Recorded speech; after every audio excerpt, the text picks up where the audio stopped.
Hi, Ronnie. I thought I'd read you a bedtime story tonight. It's called SpongeBob's Christmas Wish.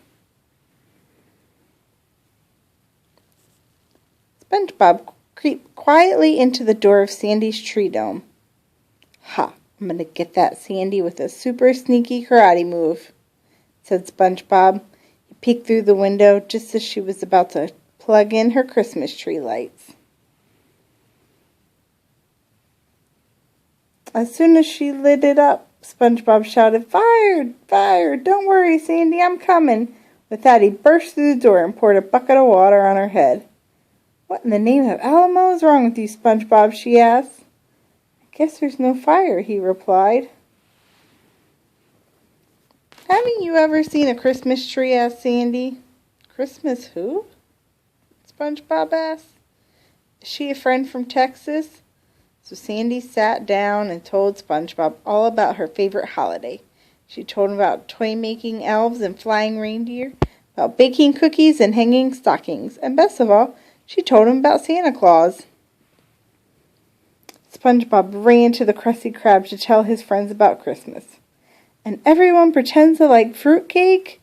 SpongeBob reported. "But the best part is you can write a letter to this guy, Santa Claus, and you just tell him what you want and he brings it to you." "I don't know about you lubbers," said Mr. Krabs, "but any feller who's going to give away free stuff is a friend of mine."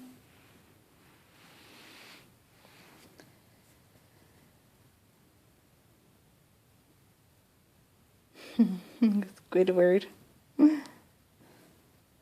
"That's the spirit," cried SpongeBob. "Here's some paper and you can get started on your letters." Squidward rolled his eyes. "I can't believe anybody would celebrate a holiday where a jolly prowler breaks into your house and leaves gifts." "Come on, Squidward, write a letter," begged SpongeBob. Squidward shook his head. "Grow up, would ya? No one's going to give me a gift just 'cause I write a stupid letter."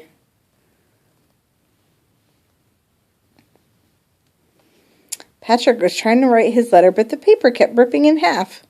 SpongeBob showed him how to do it. "Dear Santa," SpongeBob wrote as he began his own letter. "What do I want for Christmas, you may ask? All I want is for you to visit the gentle folk of Bikini Bottom. That is my wish." Later that day, SpongeBob showed Patrick his invention for sending letters to Santa. "See, Patrick, you put your letter in the bottle, stick the bottle in the machine, and then fire in the hole," he shouted as the bottle shot out of Bikini Bottom up to the surface. "Neat," said Patrick. "Send mine." "What'd you wish for?" SpongeBob asked as he loaded Patrick's bottle.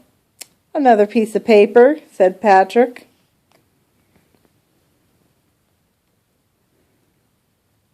Soon everyone arrived with their wishes tucked into bottles. "What'd you wish for, little girl?" asked SpongeBob.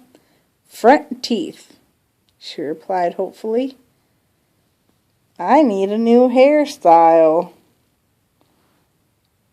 "I could use a new hat."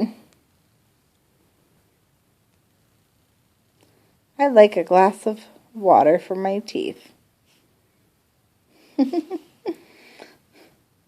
Then Squidward pushed through the crowd. "What's your wish?" SpongeBob asked him. Squidward scowled. "My wish is that the people of Bikini Bottom will stop paying attention to ridiculous dribble that is constantly streaming out of this dunderhead's mouth." "Gee, Squidward," said SpongeBob, "maybe Santa will bring me a dictionary so I can understand what you just said."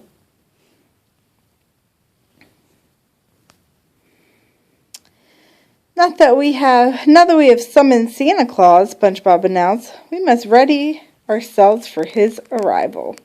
Everyone cheered. Oops. When SpongeBob realized Squidward had not yet sent a letter, he rushed over to help him.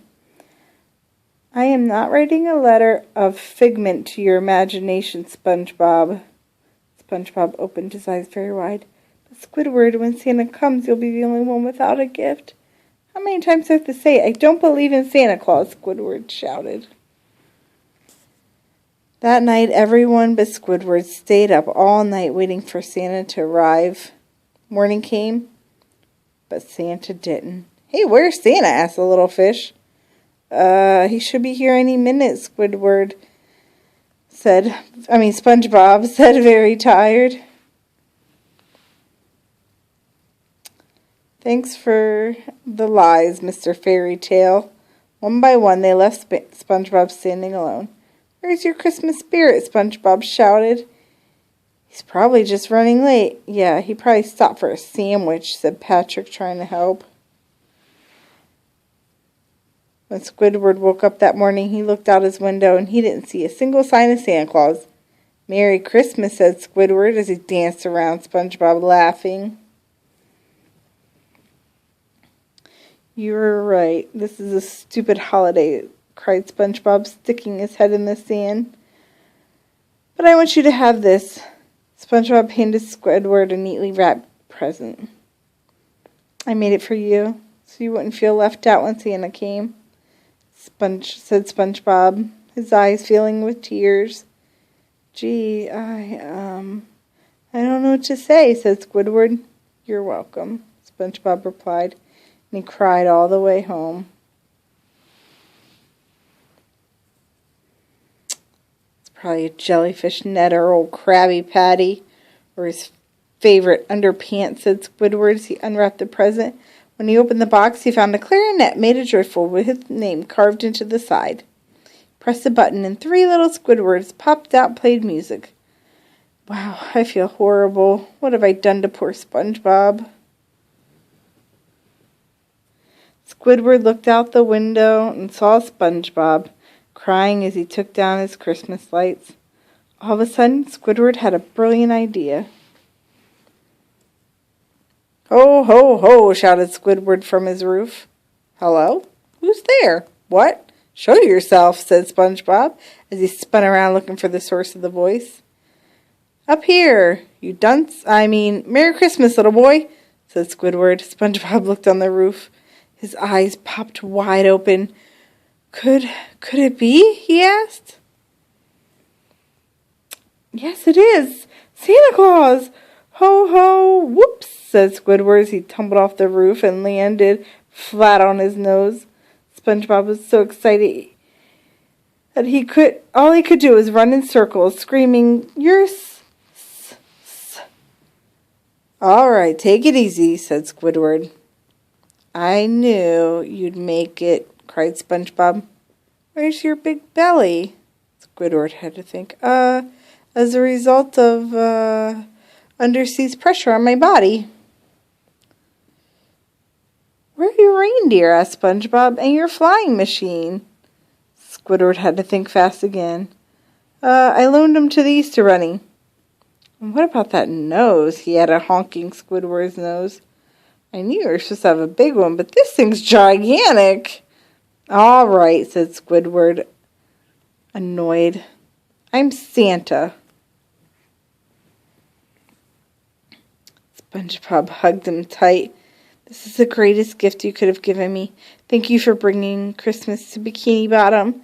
Squidward looked in SpongeBob's big teary eyes and said, "I didn't bring Christmas to Bikini Bottom. You did." "I did?" SpongeBob asked in disbelief. Just then, a little girl fish walked up to Squidward. "Do you have a present for me, Santa?" she asked. Just a second." Squidward looked around his house, something to give her. He ran back outside with a wrench. "Thanks, Santa," she said, delighted with her gift. Said Squidward, shrugging. "It almost felt good." When Squidward turned around, everyone in Bikini Bottom was lined up in his lawn, waiting for a present from Santa. Squidward gave each of them something from his house, and before he realized it, he had given everything away he owned. What was I thinking? I gave away all my stuff just so SpongeBob wouldn't be sad. Am I insane? Just then there was a knock at Squidward's door. "You missed him!" shouted SpongeBob as Squidward opened the door. "He came. He gave us all presents. He was jolly and he had a beard. He was friendly and kind and Santa-ish. His belly was small, but his nose was huge with Christmas joy." SpongeBob was talking a mile a minute. Squidward just spun him around and nudged him towards home. Well, at least it's over, said Squidward with a sigh. He looked down and noticed a letter in a bottle on his doorstep. What is this? He wondered out loud. Dear Squidward, thanks for all your help.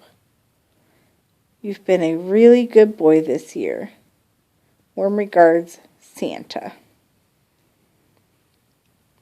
Squidward looked up and caught a glimpse of the real Santa Claus with his reindeer flying overhead. Squidward blew into his clarinet. Yep, he said, I am insane. Merry Christmas. The end. I love you, baby.